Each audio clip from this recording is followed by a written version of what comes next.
Yes Bank was once seen as the future of Indian private banking. But in March 2020, the same bank had to be rescued after RBI superseded its board and the government placed it under moratorium. Make sure you subscribe to the channel so we can reach 1000 subscribers. Thank you very much. Now think about this. A bank that looked modern, aggressive and high growth suddenly became a warning sign for every investor in India. Customer faced withdrawal limit, shareholders saw massive wealth destruction, and the biggest lesson was very simple. In banking, fast growth is not always success. Sometimes fast growth is just hidden risk wearing a premium suit.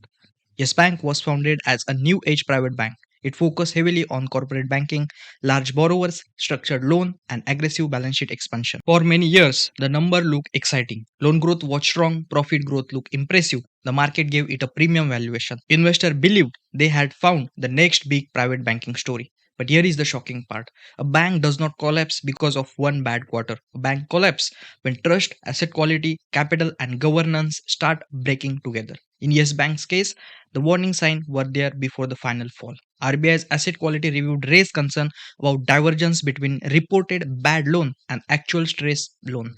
In simple language, the bank's real loan problem was bigger than what many investors understood. And this changes everything because in banking, profit is only an opinion until loans are actually recovered. A company selling soap or paint get cash quickly, but a bank gives money today and hopes the borrower pays back tomorrow. So when a bank grows loan too fast, investor must ask one hard question. Is this growth coming from a strong underwriting or is it coming from taking risk that others are avoiding? Most investors completely miss this. They look at net profit, loan book growth, and share price momentum. But serious investors look at gross NPAs, net NPA, provisioning coverage ratio, capital adequacy, deposit stability, and management credibility. By financial year 2020, Yes Bank reported a huge loss, major stress in asset quality, and severe capital pressure in its annual reporting. RBI also said the bank financial position had steadily declined mainly because it could not raise capital to address loan losses and confidence issue. This is where the real story starts. Yes Bank was not just a story of bad loans, it was a story of broken trust. When depositors lose confidence, a bank's problem became dangerous very quickly. Bank runs on trust. They borrow short-term money from depositor and lend long-term money to borrowers. If depositor panic, even a large bank can come under pressure. That is why RBI had to step in, superseded the board, appoint an administrator, and prepare reconstruction scheme.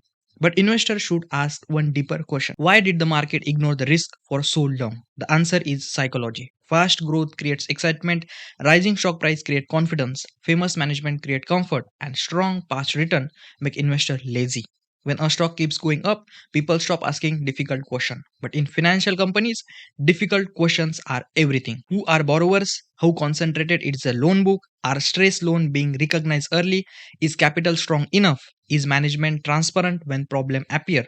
And most importantly, is the bank growing faster than its risk management system can handle? Yes Bank teaches that valuation is meaningless if the balance sheet is weak.